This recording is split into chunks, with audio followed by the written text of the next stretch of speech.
MTV, music television. At the beginning, it was all about the music, 24/7. However, that isn't the case anymore. If you watched the channel during the first few years on the air, you got to watch some of the greatest music videos ever made, alongside some lesser known music videos. One of those possible music videos, from my research, remains the least known music video I have ever found. Only 22 seconds of it have surfaced online, with no ID on the song or band.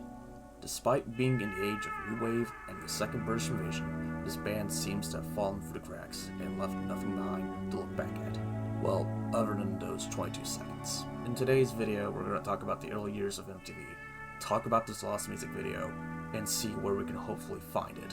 I hope you enjoy.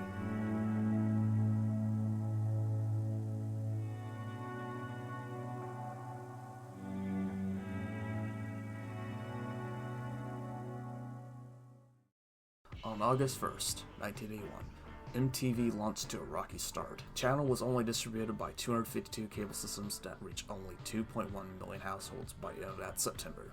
Also, MTV didn't have a huge library of music videos to play.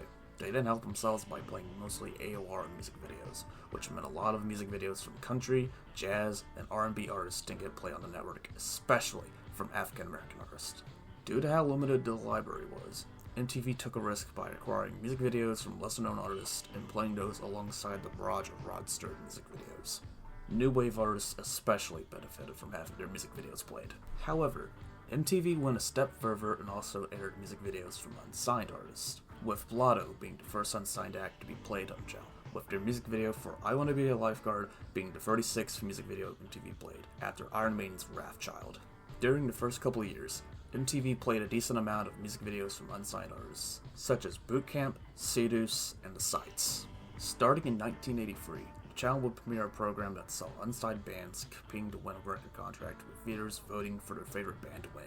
It was called the MTV Basement Tapes. To keep things short, if a band won an episode, their music video submission would be added to MTV's rotation. I plan on covering the program in more detail in a future video, but after the program's debut, unsigned bands received less and less airtime on the network. Now, with this context in mind, let's now talk about this lost music video. I found the unknown music video in an MTV recording from early July 1982. While VJ Alan Hunter talks about Lil Steven's debut solo album, Men Without Women, he is suddenly cut off by this unknown music video. I'll play the brief snippet in its entirety right now.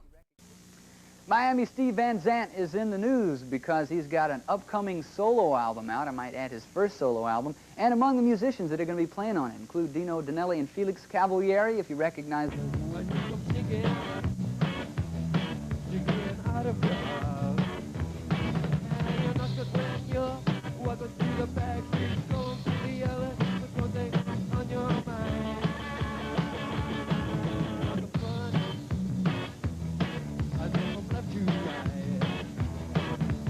It starts with a recording of a city at night with a bus and some cars. Afterwards, there's a cut to the band performing on stage with the frontman, I assume, dancing while the camera zooms out. It cuts to the frontman singing the song while holding the microphone on a microphone stand. It then cuts to the fretboard of a guitar. Finally, it cuts back to the frontman singing the song while still holding onto that microphone until the recording cuts off suddenly. 22 seconds are all that we have of this music video.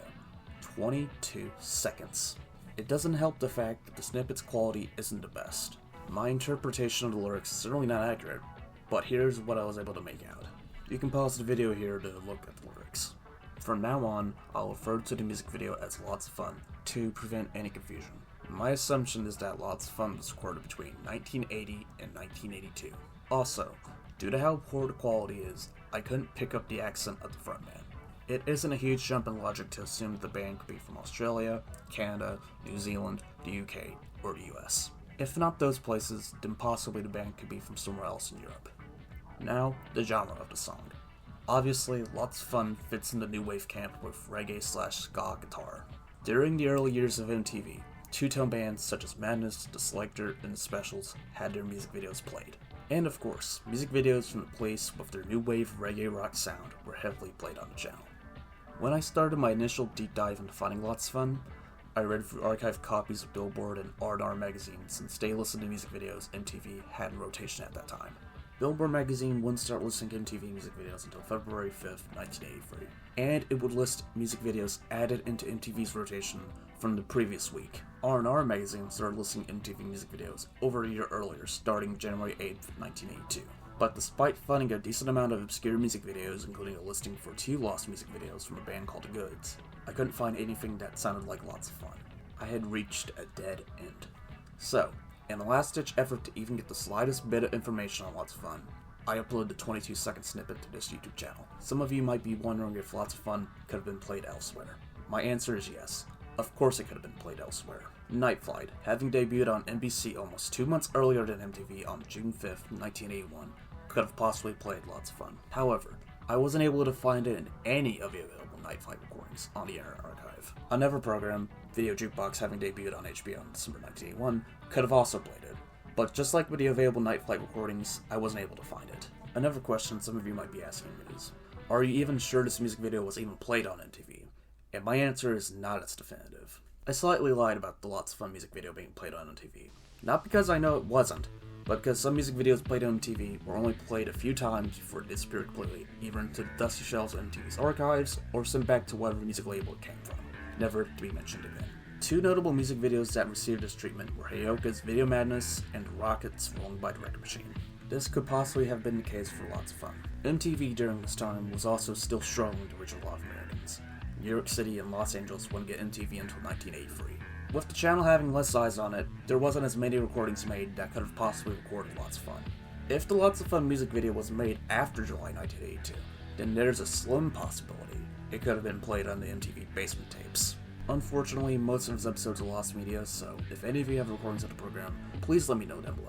After I uploaded the brief snippet of Lots of Fun to my YouTube channel, fellow early MTV fan retroatticrareoldies helped with the search by posting it on Facebook and the Steve Hoffman music forums. As of me making this video, the search has so far reached a dead end. I could have made a post on Reddit talking about Lots of Fun, but by making this video, I could not only get more eyes on the case, but provide more enough relevant information to give to the lost media and lost wave communities so they can continue to search while I'm busy with my last semester of college. I hope not only we find the song and music video for Lots of Fun, but I hope also we can identify the band by the end of the year. Maybe within some unaware tape traders collection, a full copy of Lots of Fun might be found. But before I end this video, I want to thank the people who upload and preserve the history of MTV, with shoutouts going to cosmicwheelz, Windsinger, MTVOnCableInStereo, Lone Wolf Attack, and everyone else who keeps early MTV alive. If Lots of Fun is found sometime after I get done with this part of the video, I'll make sure to add another part talking about how it's found. But if not, I thank you everyone for watching this video. If you're a fan of this type of content, or in general you're just a fan of older music and music videos, make sure you subscribe to this YouTube channel, leave a comment down below, and yeah, even though this isn't really a mini documentary, the next one is going to be about the MTV2 A to Z Marathon. So, if you love the MTV2 A to Z Marathon or hate it, make sure you subscribe down below so you don't miss it when it comes out. But yeah, once again, thank you for watching. Walete.